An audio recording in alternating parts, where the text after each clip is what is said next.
최근에 건강이 트렌드된 그 시대를 우리는 걷고 있습니다. 여러분 TV를 틀어보아도 건강식품을 판매하는 광고들이 참 많이 있잖아요. 그죠? 생활 속에서도 많이 찾아볼 수 있습니다.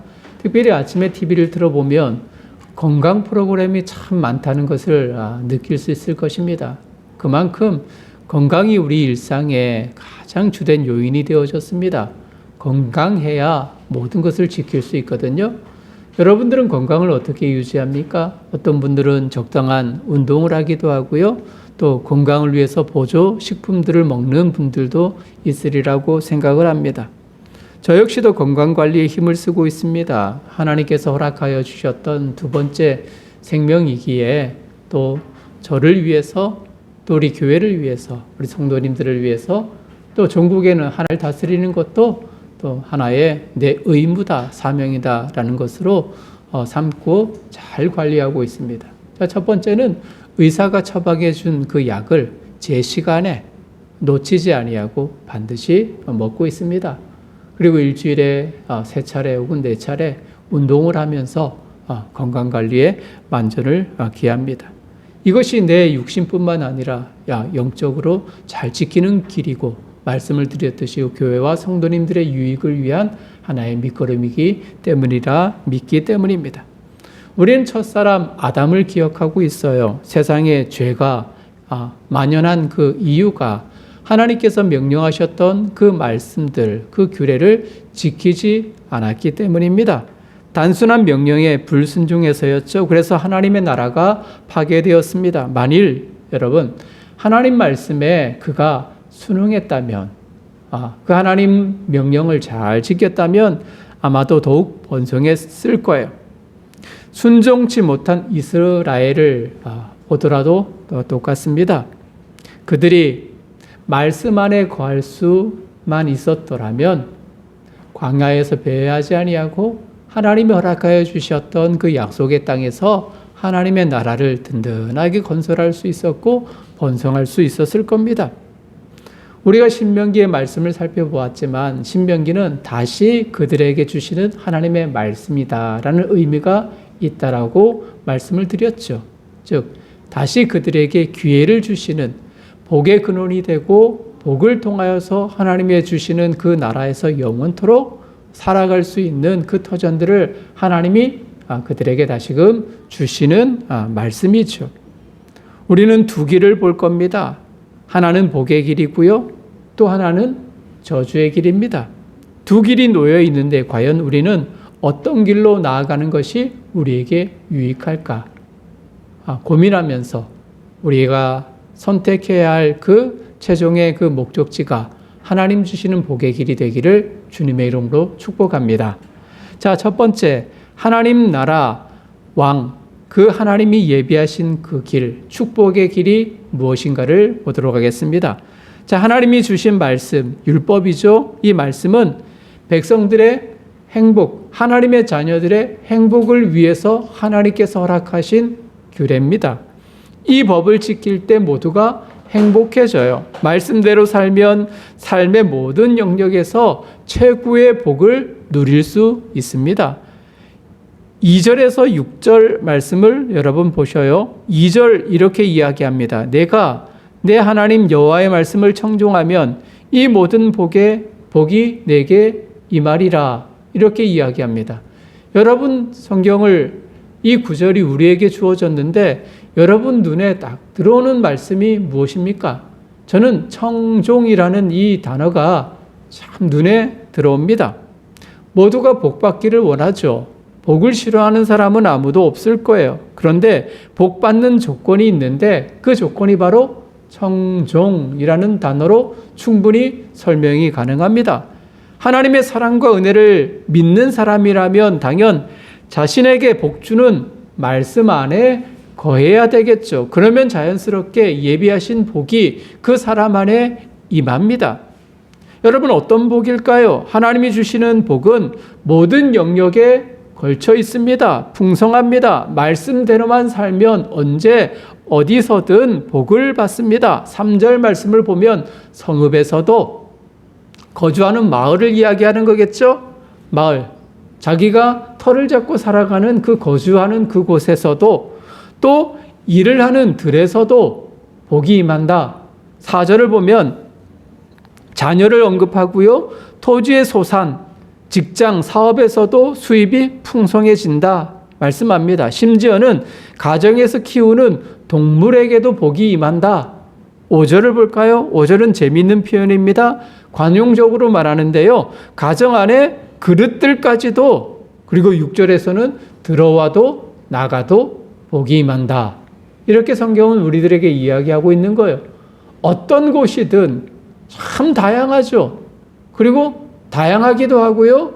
그 대상도 참 나뿐만 아니라 나와 관련된 모든 영역, 심지어는 동물까지도, 집안의 집기까지도 하나님의 복이 임한다라고 이야기를 하고 있어요. 조건이 청종하면, 하나님의 말씀을 들으면.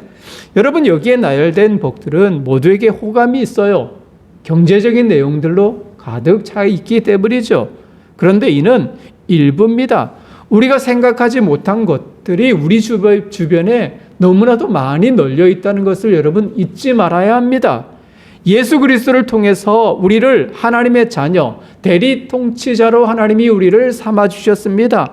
하나님이 주시려고 하는 복들이 너무나도 풍성하다는 거예요. 특별히 에베소 1장 3절 말씀을 보면 이렇게 이야기합니다. 그리스도 안에서 하늘에 속한 모든 신령한 복을 우리에게 주시되, 즉 하나님의 백성에게 주시되, 복을 좁히면 늘사랑의 모든 성도님들, 가족들에게 주시되, 이렇게 말하고는 거예요.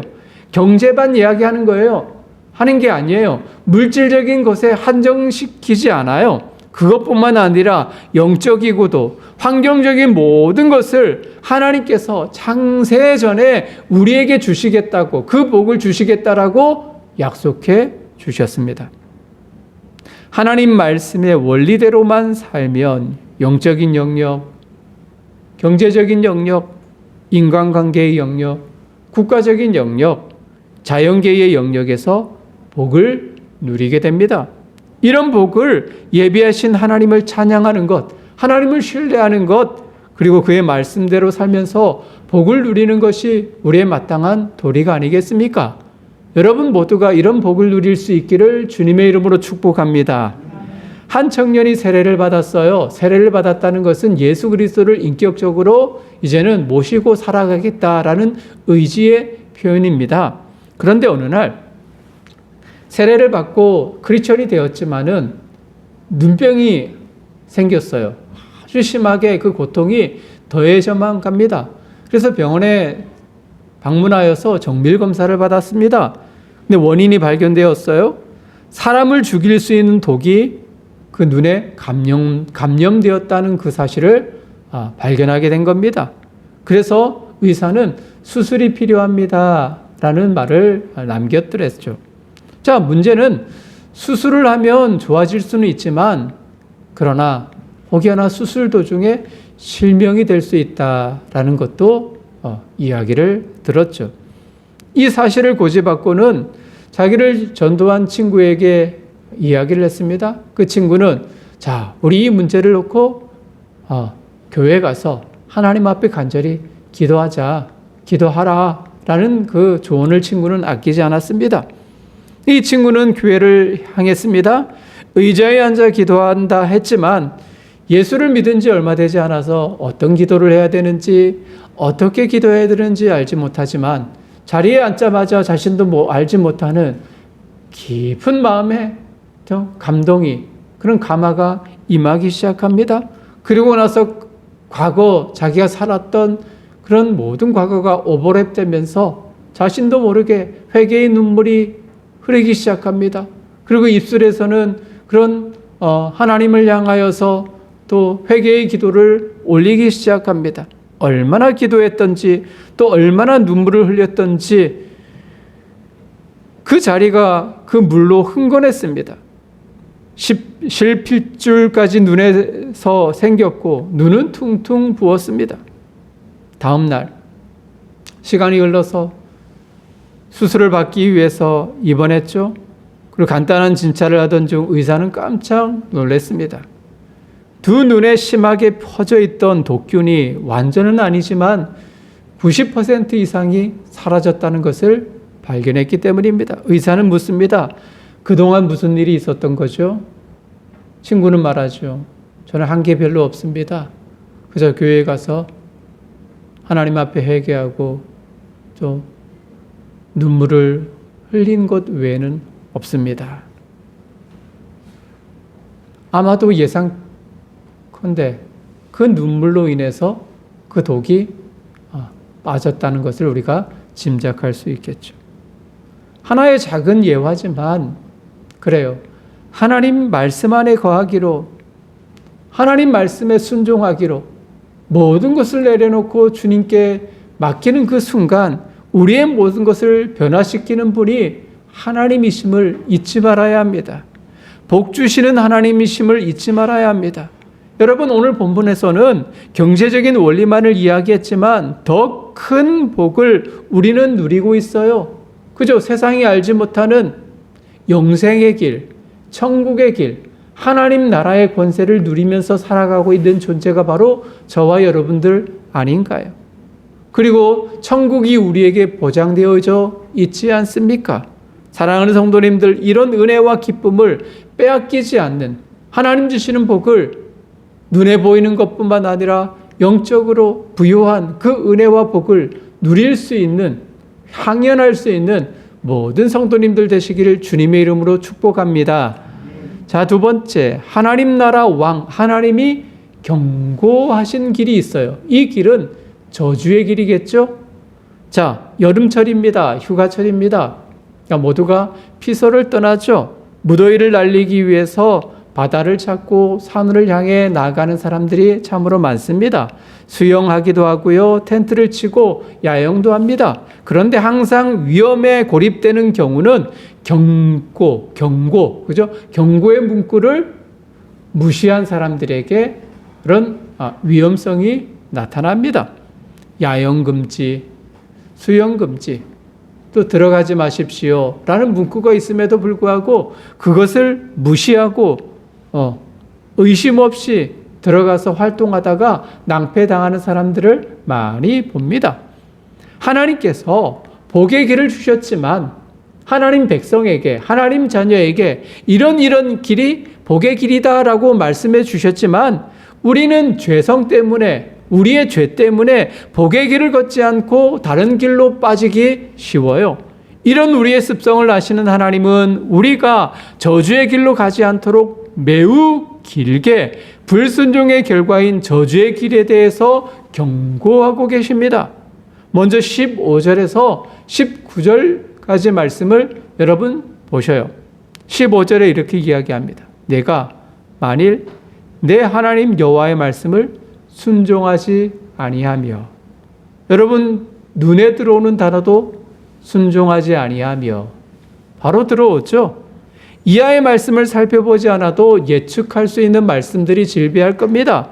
구조적으로 보아도 1절에서 우리의 성경 14절까지의 말씀은요, 복의 길을 언급하고 있습니다. 복을 받는 루틴을 계속해서 우리들에게 이야기를 하고 있고요. 이후에 15절 이하 그리고 68절까지 보면 아주 길게 저주의 길을 나열하고 있어요. 복 받는 방법은 아주 짧게 설명을 하지만 단순합니다만 저주의 길은 하나부터 10까지 아주 세세하게 언급하고 있습니다. 그동안 이스라엘 백성들이 얼마나 하나님의 말씀을 따르지 않았으면 그랬을까요? 그래서 하나님은 거듭거듭 아주 길게 조목조목 언급하고 있단 말입니다. 특별히 1절과 2절 말씀을 듣고 명령을 지키면, 청종하면 무엇이 임한다? 복이 임한다. 이렇게 말하지만 15절을 보면 순종하지 않으면, 지켜 행하지 아니하면 이 모든 저주가 임한다. 이렇게 말합니다. 3절 성읍, 들 언급하죠. 이 들에서도 복이 임하지만 16절을 보면 똑같은 장소가 나타나요. 성읍, 들, 여기서는 무엇이? 저주가. 같은 장소지만 하나는 복이고요, 다른 한쪽은 저주를 받습니다. 대조적으로 표현하고 있지요. 16, 17, 18절의 장소도 앞에서 복받는 장소와 똑같습니다. 6절, 내가 들어가도 나가도 무엇을? 복을. 그런데 19절에는 내가 들어와도 내가 나가도 무엇을? 저주를. 똑같습니다. 대조적입니다. 가정, 경제적인 모든 영역에서 저주의 결과가 나타날 것입니다. 그런데요, 저주는 여기에서 끝나지 않을 겁니다. 28장 계속해서 읽어보면 20절 이하 68절까지의 긴 구절 안에서 어떤 내용들이 있냐면 전쟁에서 패할 것이다. 국가적인 재난 상황이잖아요. 러시아와 우크라이나의 그런 전쟁이 지금 아주 심각하게 진행되는데 패전국은 그죠? 도저히 일어설 수 없는 그런 지경에 놓일 겁니다. 전쟁에서 패한다 말합니다. 질병과 고통, 심지어는 나라를 잃고 포로로 잡혀가 이방 민족과 우상을 섬기는 저주까지 임할 것이라고 언급합니다. 이 모든 재앙은 개인뿐만 아니라 민족, 심지어는 하나님 나라의 풍성한 이 은혜를 잊어버리게 만듭니다. 우리가 단순하게 말씀 안에서 우리 지성으로만 읽기에 저주, 그냥 그렇게 넘어갈 수 있겠지만, 우리 가슴속 깊이 묵상하면 이 저주가 얼마나 처참한 것인가를 여러분 느껴야 하는 거예요. 그래서 신약 시대를 걷고 있는 우리에게, 십자가의 피 흘림을 통해서 하나님 나라를 살아가는 우리에게 성령 하나님은 계속해서 우리의 심성과 우리의 마음을 만지십니다. 우리의 양심을 깨우치십니다. 하나님 말씀 안에 그분의 음성에 순종하도록, 그래서 저주의 인생이 아니라 복의 인생을 살아가도록 우리를 이끌어가고 있단 말이에요. 저주의 삶은 우리의 육체만 아니라 우리의 영혼까지 파멸하여서 하나님과의 관계가 단절되게 만들고 지옥의 권세 속에서 영원히 고통받고 신음하도록 우리를 이끌기 때문입니다. 여러분, 성경을 통해서 이스라엘이라는 이 민족을, 대표성을 우리들에게 말해주는 이유도 분명해요. 왜 이스라엘 민족을 우리가 공부해야 되지? 대표성이거든요. 이스라엘뿐만 아니라 세계의 모든 민족을 동일하게 이야기하고 있는 겁니다. 이스라엘 민족이 어떨 때는 복을 받죠? 어떨 때는 저주를 받았어요. 성경 속에 나타나는 인물들도 마찬가지예요. 어떤 때는 하나님의 복과 형통함을 누리지만 한순간의 불순종으로 인해서 나락으로 떨어진 성경 인물들이 있어요. 왜 성경에 이스라엘이라는 나라, 이 민족이라는 것을, 그리고 인물이라는 것을 소개하면서 우리로 하여금 성경을 묵상하도록 하나님이 이끌었을까요? 교훈 얻도록, 그들을 보면서 너희는 이렇게 살아가라, 너희는 이렇게 살아가지 말라, 하나님이 보여주시는 교훈이라는 이야기입니다. 한 선교사님이 안식년으로 들어왔습니다. 그 사이 한 교회에서 몇 주간 설교 부탁을 받았더랬죠.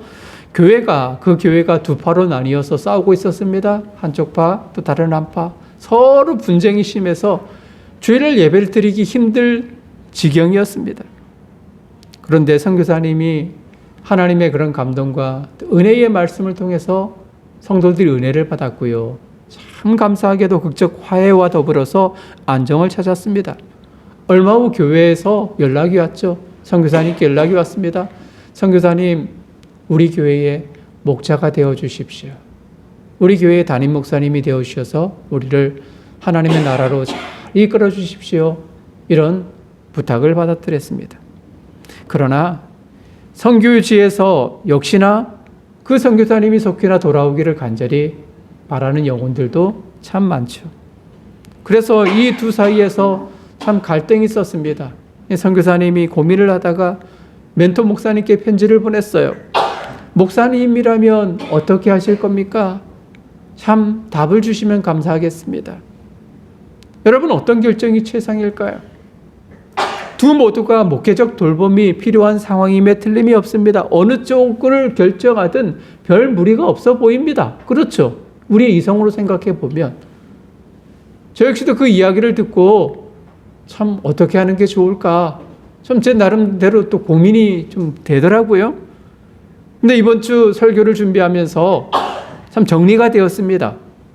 지금 상황이 참 중요하지만 어디에 하나님의 부르심이 있는지를 생각해야 한다는 것. 그리고 정직하게 하나님 앞에 섰을 때 하나님의 마음이 어디를 향하고 있는지를 살펴보는 것. 그리고 그것을 결정하는 것이 올바른 순종의 길이다. 이것을 느꼈습니다. 하나님 앞에 정직하지 못하면, 내가 앞서면, 내 욕심이 앞서면, 내 환경의 개선이 우선이라면 그것은 하나님이 원하지 않는다는 거예요. 그것은 또 다른 말로 불순종이다. 이렇게 말할 수 있다는 거죠. 우리의 편의와 편리를 따라 나아가기보다 하나님 마음이 있는 곳을 향하는 것이 진정한 순종임을 깨닫습니다.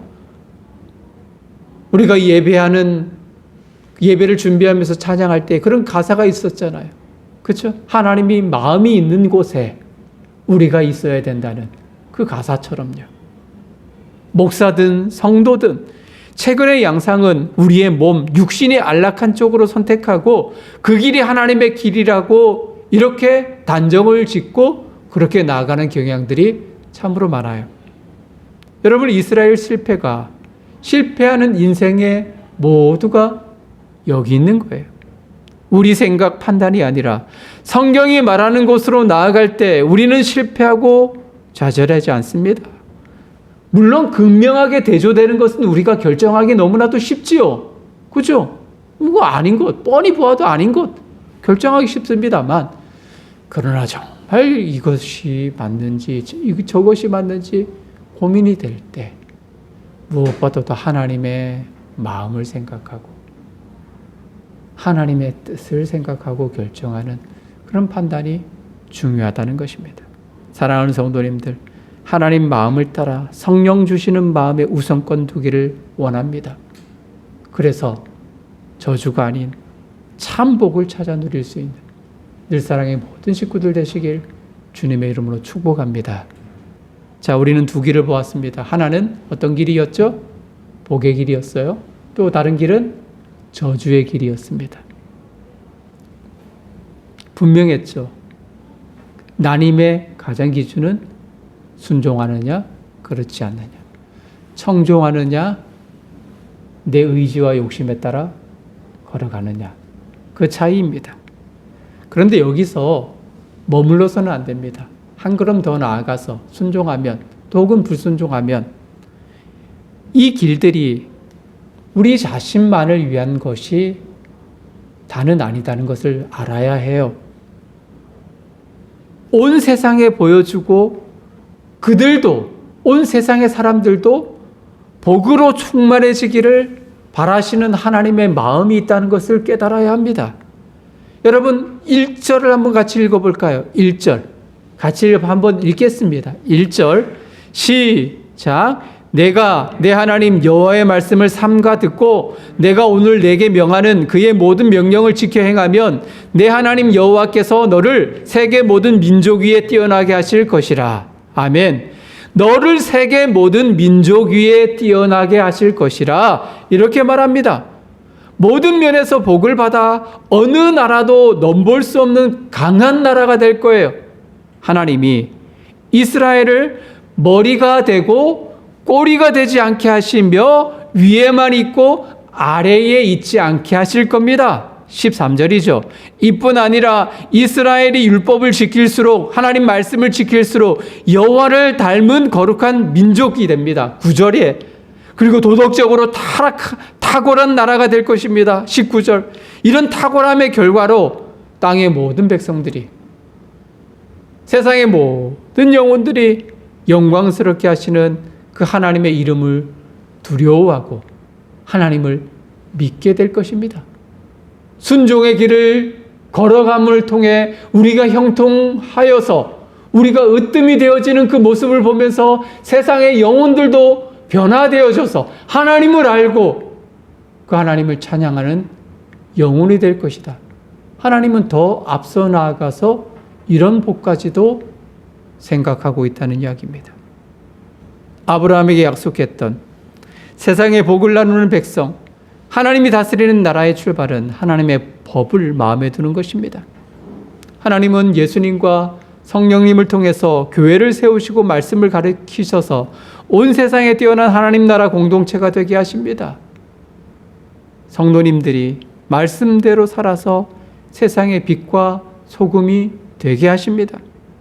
그렇게 될 때에 세상 사람들이 교회의 머리 대신 그 주님을 보고 그 주님께로 나와 새로운 하나님 나라의 백성으로 합류되어질 것입니다. 그래서 교회와 교회 안의 성도가 말씀을 따라 순종하는 그 태도가 매우 중요한 거예요. 순종을 통해서 모든 민족 위에 뛰어난 하나님 나라가 건설되기 때문입니다. 그런데 여러분, 이것이 쉬울까요? 쉽지 않아요.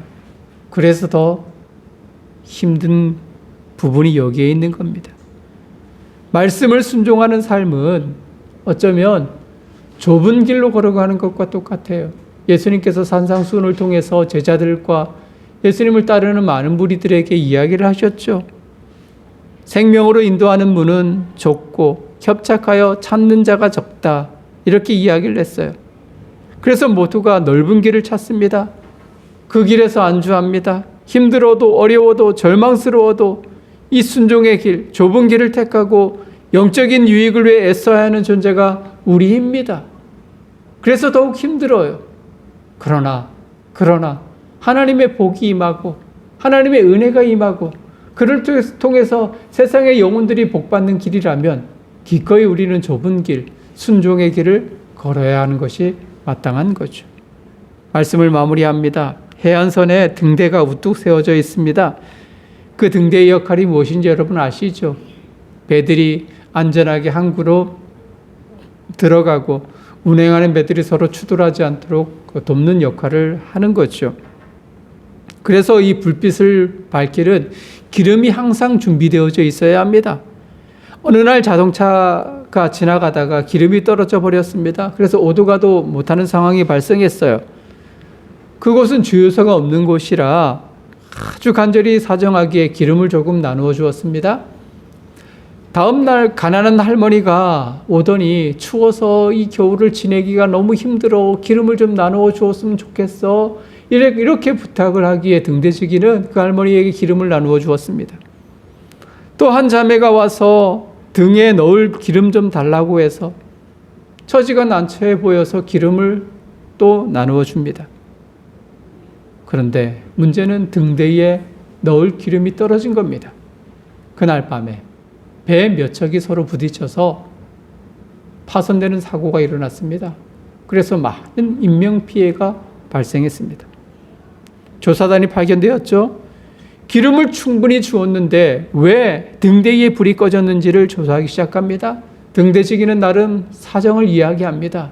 이런저런 이유로 자동차에 또 난방을 위해서, 불을 밝히기 위해서 나누어 주었다. 너무 불쌍해서 자기 나름의 그런 변명을 합니다. 그런데 당국자는 마지막으로 이렇게 말합니다. 우리가 당신에게 기름을 공급한 이유는 오직 하나입니다.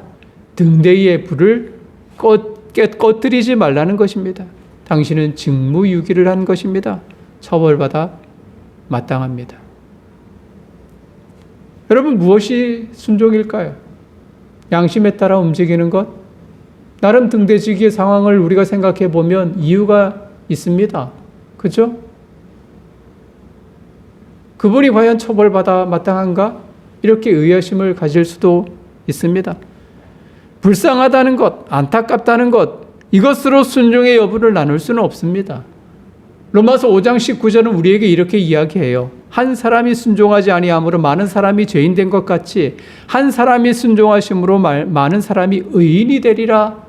이렇게 성경은 이야기합니다. 최초의 인간 아담의 불순종으로 말미암아 우리 인간 사회는 육신의 욕망을 향한 죄의 본성이 들어왔다는 거예요. 마음, 양심, 오케이, 좋아요. 그러나 해서는 안 될 사항이 있다는 이야기입니다. 양심의 귀를 기울이는 것은 필요하지만 그래서 세상은 우리를 향해서 계속 양심적으로 양심의 터치를 합니다. 그렇죠? 우리에게 융통성이 없다는 그 이유로 야, 융통성을 좀 가져라, 그렇게 이야기를 합니다. 그런데 우리는 절대적 진리, 성경의 말씀을 기반으로 변하지 않는 하나님 음성에 반응하는 우리의 삶이 되어져야 하는 거예요. 여러분, 일제시대 때 내일이 광복절이잖아요. 우리의 신앙과 더불어서 우리가 자유를 얻은 날이기도 합니다. 우리 고신교단이 출발이, 태동이 바로 여기 있었어요.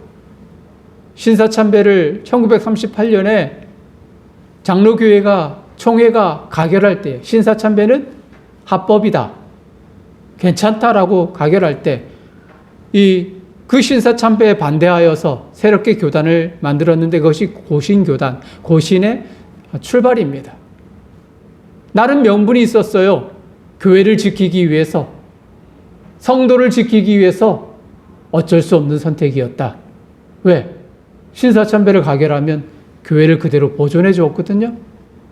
성도들도 옥에 가두지 아니하고 일상의 생활을 하도록 허락해 주었거든요.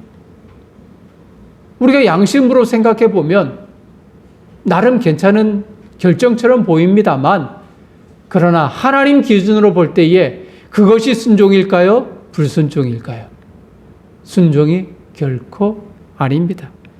세상은 계속해서 그렇게 이야기를 합니다. 마음의 한편에서 울리는 그 소리를 이야기합니다.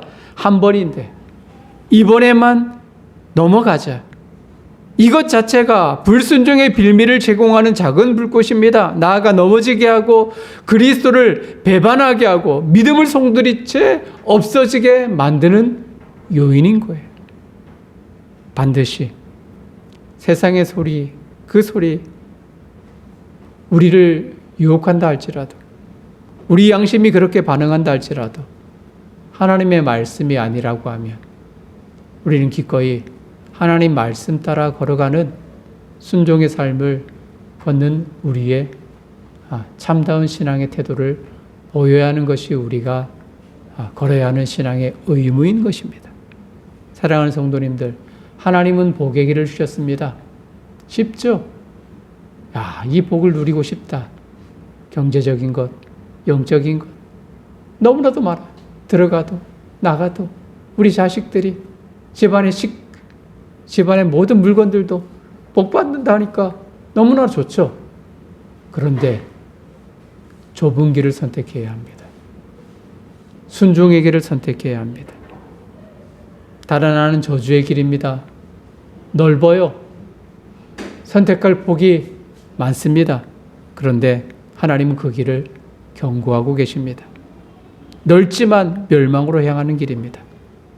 늘사랑의 모든 식구들, 우리 성도님들, 복받기를 원하시죠?